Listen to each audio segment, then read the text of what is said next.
Welcome to Chandwell.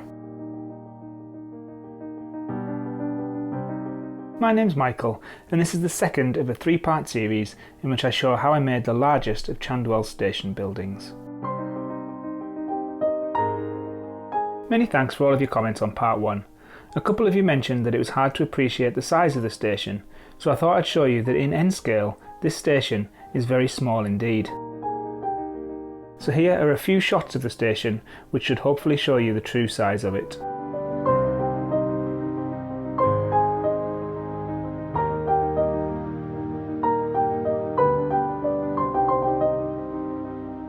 If you enjoy these videos or find them useful, please press the thumbs up button because this really does encourage me to keep making Chandwell videos and sharing the progress of my layout with you.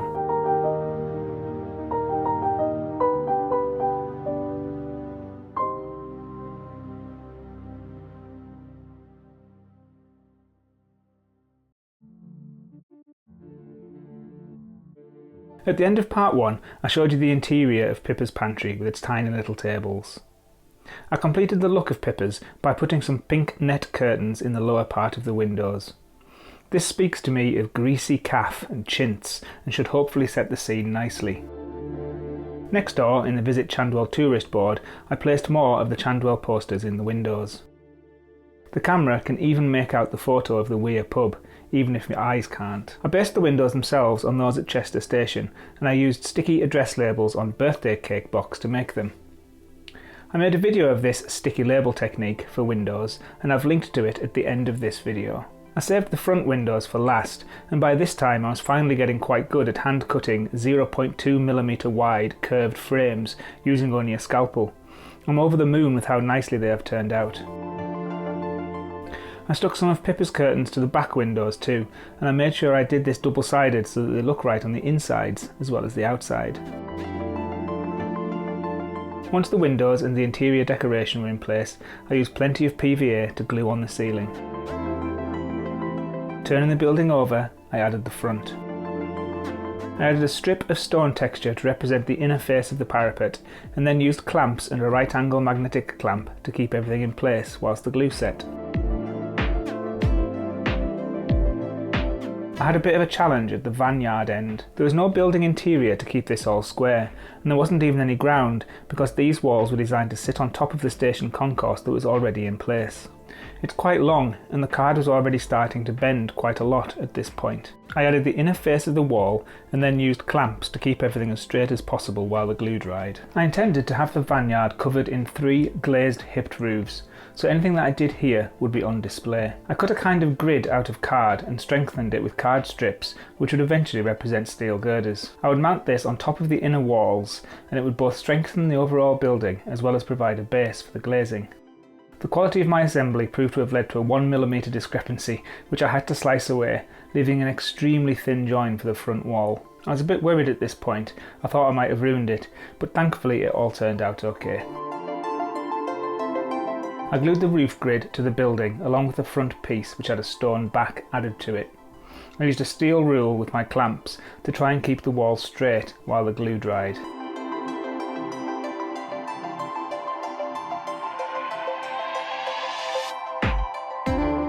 Although I had taken care to construct the tower with no visible card edges, there was still a visible join. I couldn't decide whether to leave it or to try and hide it. In the end, I decided to use strips of scale scenes coins to cover up the joins. These can be quite fiddly to cut out, but as long as you fold them before cutting them, they are very easy to use. I added a tiny amount of PVA glue to the folded edge and then each individual stone, and used tweezers to gently get the coins into the right place. The edges of the building and the tower really look good once the coins are added, and I'm glad that I did this. I cut strips of stone texture that I had glued to cereal packet and then coloured the edges of the card with a pen. Then, using a guideline printed onto the building, I added a long bead of PVA glue and carefully attached the stone strip. I did this all around the building. Some were 2mm and some were 1mm. The ones on the tower and around the clock face were a little bit fiddly to cut out. I showed how I did the curved elements in the video I made about the low relief part of the station building, and I've linked to that video at the end of this one too. I think the relief elements on the stonework really add texture and solidity to the overall building. designed the hipped roof myself using an extremely simple method that requires no thinking about maths or even angles. And yes, there's a video for that, and I've linked to it in the top right just up there. Getting the shapes right in Inkscape, it was then a really easy job to mount those shapes onto card and then assemble them into a hipped roof using simple triangular supports. I used copper tape along the base of the roof connected to the tape from the inside of the building as a simple way to get power to the LEDs that light the rooms below. More triangular supports are glued onto the roof base.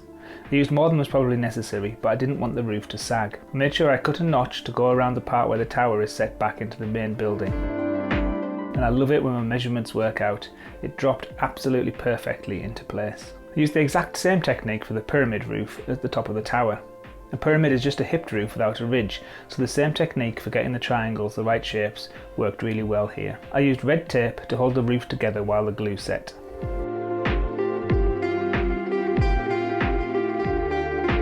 As well as the stone detail, I made small sills out of cereal packet covered in the stone texture. I was quite rough on the back wall where no one would ever see it, but I took a lot more care on the front to cut out little notches so that they fit snugly. The sill for the ornate large window on the tower frontage was a bit of a faff to cut out, but it fit on the very first attempt, which was a bit of a surprise.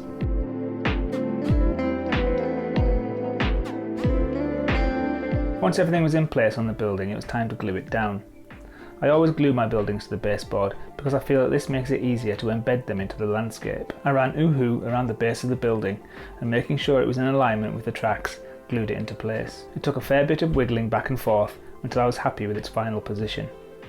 I really do need to make an appointment for a post-lockdown haircut. I'd already attached the chimneys, but I still managed to get a pile of books and pineapple tins in place to hold it all down while the glue set. I used a very simple method indeed to make the two little buildings that sit at the end of the station. These 4 pieces of card are Tim's cars. They go together like a simple box. The door aperture is cut out at the right height for where the ground will be once the building is in place. I simply used PVA glue to butt join the 4 pieces of card together. I held each piece in place with York magnetic clamps. This helps to keep everything square. Adding the roof at the same time makes sense if there is nothing else holding the building together. This keeps the building square, and once the glue is dry, the little box is rock solid. Because this building has a parapet wall on the left, it made sense to tile it before doing anything else. To avoid any card edges showing, and because the building is so small, I printed and folded a strip of stone texture pre-cut to the correct size. This was designed to simply fit around the building. I didn't cut the door and window apertures until after the piece was attached and the glue had set. For the other little building, I wanted to model the window being bricked up, but to give it a bit of 3D texture, I cut the hole in the outer layer, coloured the paper edges with a pen, and then mounted a piece of red brick texture behind it. I used the same technique of wrapping the building, and it has resulted in a couple of little buildings based on the end of Sheffield Station, which have no visible joins and which complement the overall scene really well. In the next and final episode, I'm going to show how I built the tiny war memorial, how I modelled the ground gently rising 2 centimetres along the station frontage, and how I made the vanguard roof and canopy. Finally, I'll show you some of the little bits that are dotted around the station building to give it the sense of individualism and life. If you have any questions, please leave a comment. Until part 3, thank you for watching, stay safe, and I'll see you next time.